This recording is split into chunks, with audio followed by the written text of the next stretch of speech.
How's it going, everybody? Welcome to another video. Got some things to chat about. Let me see if I can pull it up. I didn't end up buying any stocks in that new portfolio. Over here. Minimize it a little bit. I still don't think there's anything worthy of buying right now for this 100k portfolio challenge.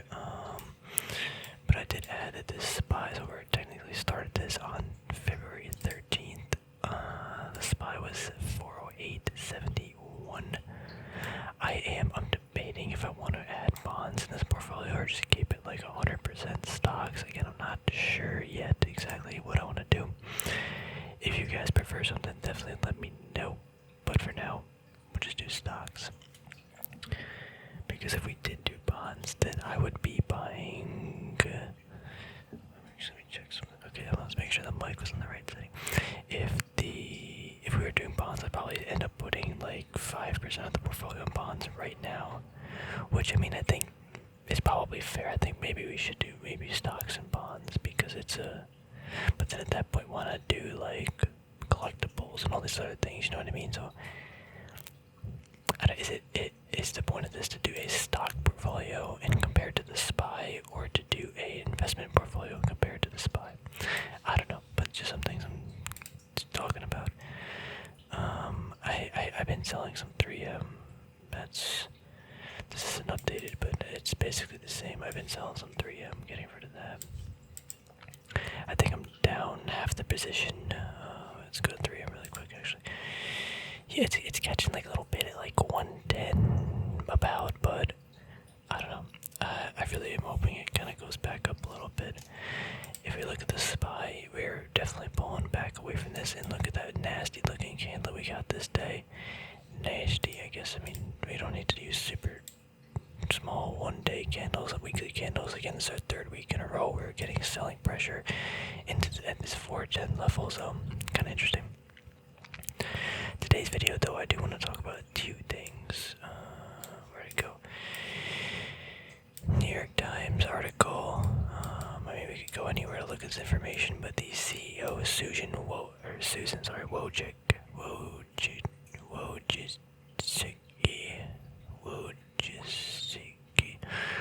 can't pronounce it, but she's stepping down CEO of YouTube.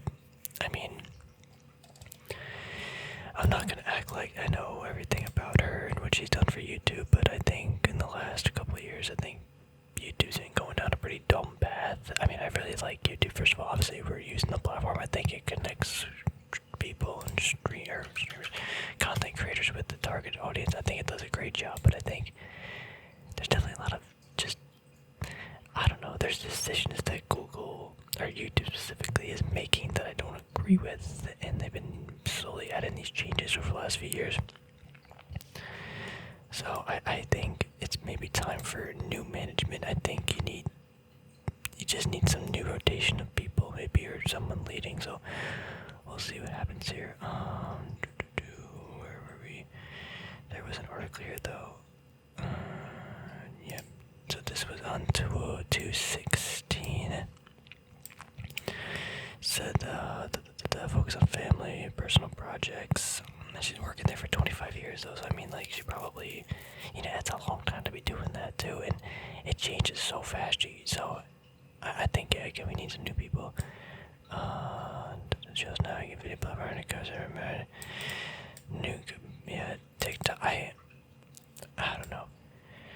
I'm sorry, just about TikTok really quick. I don't know, TikTok is pretty dangerous. I'm just trying to see if there's anything else important. Ad revenue fell 7.8% for YouTube in the fourth quarter, same period 2021. Yeah, I don't think that really matters too much. It's just one quarter. So she started the company roughly 25 or 30 years old and worked there since she's 54 years old now. She was CEO since 2014. Yeah, I just think there's some new time for better management. Maybe not better, but just newer. I think YouTube, it's already growing a lot, but I think it's going to grow even crazier the next like decade or so, as long as YouTube doesn't do anything too stupid, like not stupid, that's just too harsh, I should say. But YouTube is a nice open platform for creators to connect with their audience, and I sometimes think that YouTube is making decisions that is prohibiting that in certain sectors. But regardless, I think that's a pretty big change. Talking about the CEO of YouTube, we'll see what comes up with the new, I guess, what word am I even trying to find here? New management, who's going to take on the role. It's a pretty big role. Definitely keep that updated. Next thing, what is Disney doing? Why did I put Disney on here? Disney's going to attempt to spin off ESPN. I think we talked about their dividend already, but let's see. Where are you? Where are you? I wish I wrote down the day that this was. But Disney's looking to spin off ESPN. I think, I don't know. I don't know if I see the purpose of spinning off ESPN. Let me get a news article up just so you guys don't think I'm just talking out of my mouth. Disney spin off ESPN. There's an article from CNBC. Disney should spin off ESPN. Analysts say. There we got Bob Iger. I don't want to show the article, but they basically want to spin it off. It depends on the company and the reason for spinning it off. ESPN's a pretty big part of, or just a pretty big company within Disney that Disney owns. However, spinning off the stock I think is kind of pointless, because why not just spin off Disney Plus at that point? Why not spin off Hulu? Like Disney already has, like if Disney was gonna spin off ESPN and ABC, why not just spin off all of the like streaming and video services and platforms into one company? Or maybe they just want to separate between Disney specific products and services and everything else. So like ESPN and ABC, I don't really consider that to be Disney, but Disney does technically own it. So maybe that's why I think that makes sense. But in general, like I don't know if I like the idea of just spinning off stuff, and I get it. It's sometimes a better way for investors to invest in a particular part of a company that they want to see more growth. Like same thing with like Intel. Like Intel started spinning off their Mobileye business because it just represented such a small part of their revenue. However, the growth that Mobileye was seeing was pretty intense, and they felt that they could raise more money that way. So by spinning it off, you could get more attraction to that, I guess, company. So I guess that makes sense, but I don't think I see that happening with Disney's ABC or ESPN. I don't know, but it's just something to consider. We'll see what takes place. Also interesting too is this is the announcement of Bob Iger like coming back for X years. I forgot exactly what that is, but stock got a jump and then it starts falling all the way back down. It couldn't even get to the 120 technical level, so or at least that I deem to be technical. Like, I want to like Disney, but they're just giving me so many reasons to not like it. We'll see what happens in the near future. I think with Bob here, it should be better. I think if it does go back to like $90, I think adding it back to the portfolio would be good. Maybe even for the 100K portfolio, but for my actual portfolio, maybe I'll re-add it at $90. Or I guess 90, let's see, I'm kind of curious actually. Let's go back to monthly candles. Like, could possibly, I think $90 is the zone. Like, I have my thing at like 91 or 2, I think. So as we come into the $90, sorry, like here, it sometimes will catch right before most of the time. So I guess that kind of shows that buyers want it at $90, but I get a little maybe anxious into that pull of the price, and sellers get a lot less, or what's the word, apparent. Get more, less.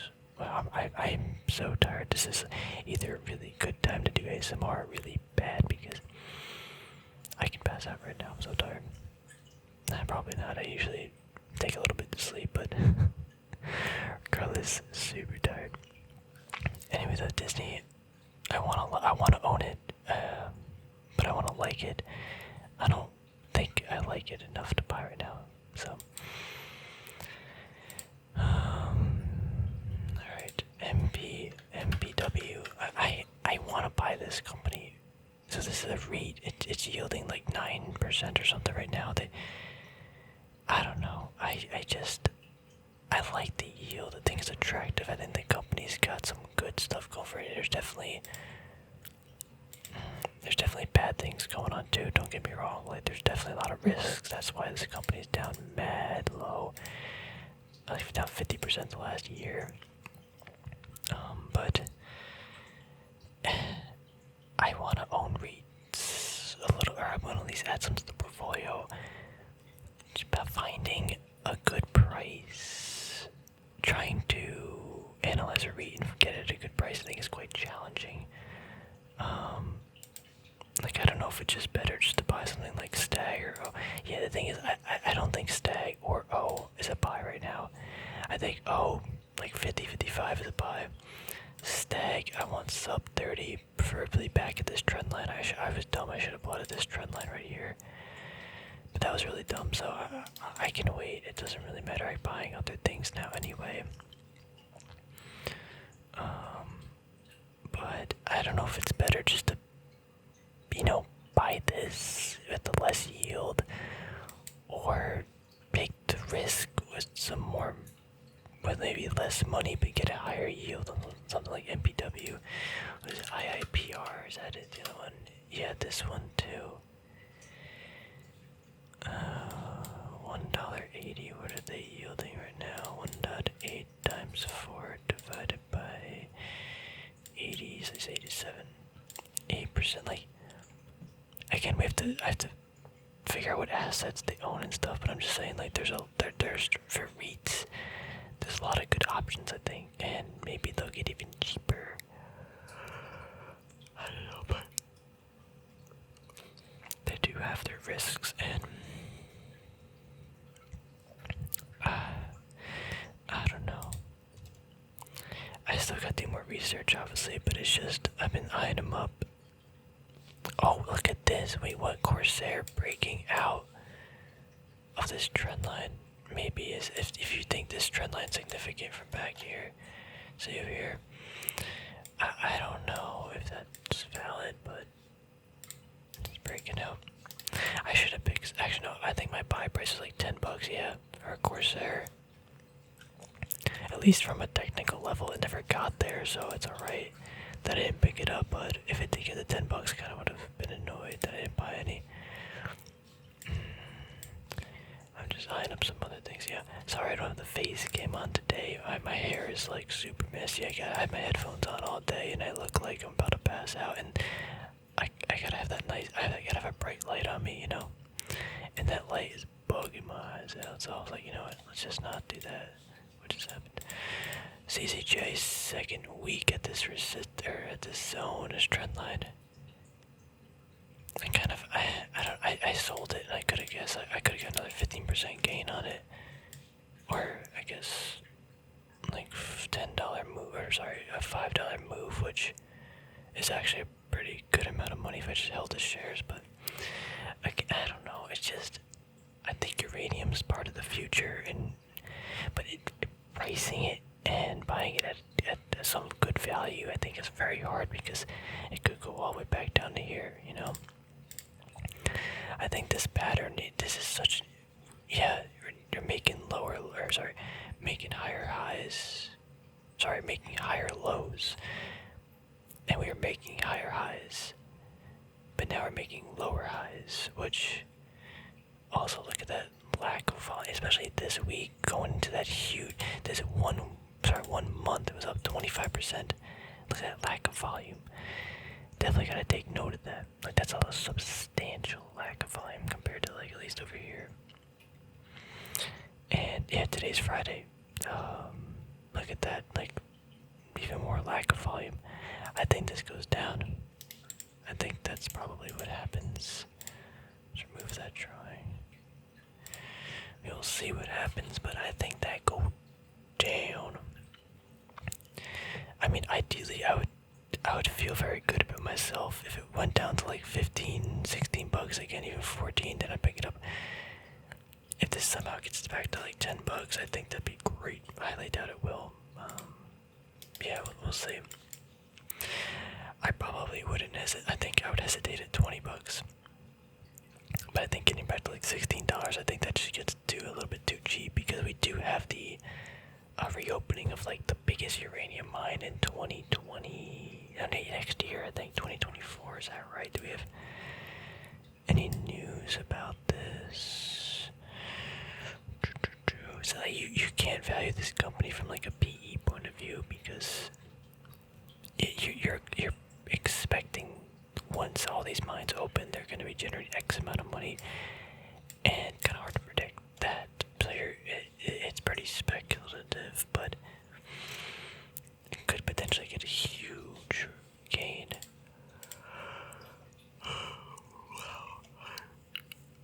Tired. Hey, I'm tempted to jump back in Hainesbury's if it falls at 550. 560 is catching a little bit of a bid, but why do I have this trend line down here? This is from like the low. Oh, up here. Yeah, like 550 areas where I think people start getting interested again. If it somehow falls to like $1.50, I think I'd pick it up. I think it's risky though. Like, if it, not they go out of business, but they have a lot of debt. Anyway, though, I think I'm gonna wrap this video up. My refrigerator just turned on, so it might be a little bit louder. But yeah, hopefully you guys enjoyed the video. Hop in the Discord server. I'm gonna be chatting with everybody, updating. I'm pretty happy. A lot of people joined. It's 50 fun. Do I have it open now? But yeah, we just started, so not a lot of people are joined. But and if you have any improvements that you want to see your channels in the Discord, let me know, and I shall add them. Take care, everybody. I will see you